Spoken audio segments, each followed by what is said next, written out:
Hey guys, welcome back to another episode of My Favorite Games, and I thought, while it is kind of cloudy and rainy outside, I thought I thought this would be the perfect opportunity to talk about this game, which very heavily relies upon rain, water, and the things that lurk within them. And it is an original Xbox title called Call of Cthulhu, The Dark Corners of the Earth. Now, this game sees you play as Jack Walters, who is a private investigator sent out to a town to investigate the disappearance of a few locals. And I'm going to be getting into some spoiler territory now, so if you haven't played the game and do have an interest in it, definitely click away. But you shortly find out that the town is overpopulated with kind of fish people, like people who are like kind of rotting away and becoming like fish. And they're very gross looking, they are very easy to identify, and as the game continues, more and more people become this kind of he's like a half man, half fish kind of gross looking people. You find out that a secret cult slash church is responsible for this, and they're slowly overtaking the town. And eventually, the cult finds out what you're doing and tries to dispose of you, and you have to use stealth and try and hide from your enemies. There are some very, very intense moments in the game.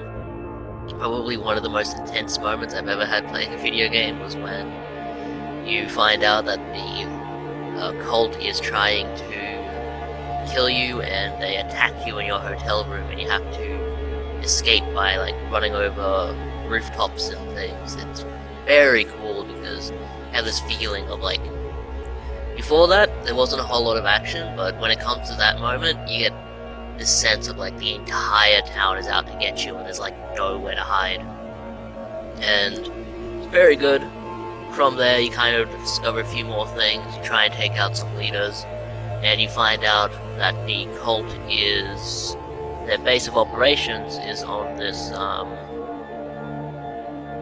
don't remember if it's their base of operations or you, like, read a book or something that tells you about Cthulhu himself, the giant, like, fish god of evil. But you escape from the town, and you go to this island where you dispose of him once and for all. And it's a very good game. It is a first-person horror game where you have to implement a lot of stealth unless you're playing on an easy difficulty, in which case you can stab and shoot your enemies. You can do that on medium and hard settings, but it's a lot more difficult to kind of take out enemies when they're in groups, when you're on harder difficulties without dying. But the game starts off fairly slowly. It's a lot like Thief, Deus Ex, and Pathologic, in that you're kind of dumped in a very large area and expected to just kind of roam around and figure out what you're supposed to be doing exactly. And thankfully there are online guides these days for if you don't want to have to like dedicate all of your time to finding out what's going on in the first act of the game. So you can look up guides and stuff, just in case you're having some trouble. What else do I want to say?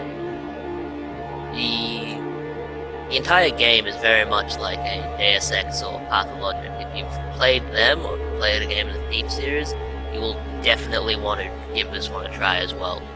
The graphics are not really anything to write home about, but they get the job done. They do a good job of displaying a very dark, murky, very muddy atmosphere. You know, you're in this town where everyone is slowly turning into fish people, so of course it's not going to be bright and colourful. I don't remember there being a whole lot of music in the game. I don't remember there being many jump scares either. There's one at the beginning of the game, in the opening sequence, where you are playing as a police officer and going into a house at the response of a domestic disturbance. But other than that, I don't really remember a whole lot of jump scares. The horror more relies on like tense moments of trying to figure out if an enemy is going to find you or not, and like the slow dread that slowly builds up over the course of the game. What else do I want to talk about? Oh yeah, this isn't a perfectly made game. I've played both the Xbox and the PC version, and depending on what kind of computer you're running, the PC version is going to run very badly, or just okay.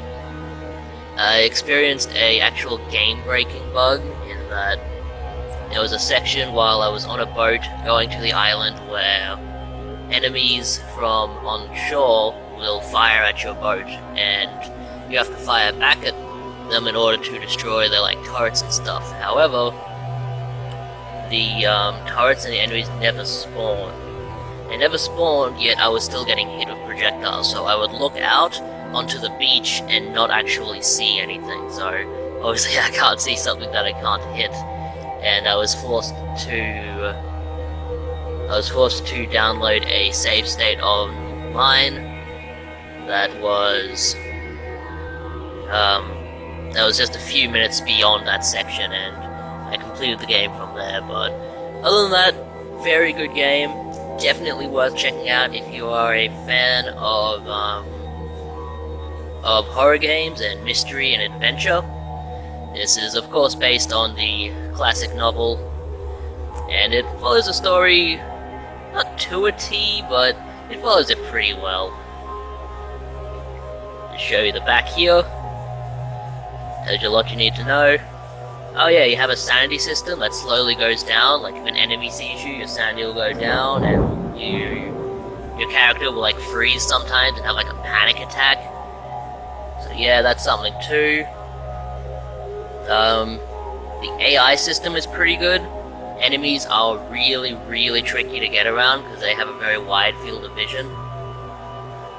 And yeah, I believe that's all I really want to say about the game. My copy of the game was garnered for $2.50 during Bookfest. I've gotten a lot of good stuff from there over the years. This was definitely a highlight, so I was very glad to be able to play it, and it is one of my favorite games.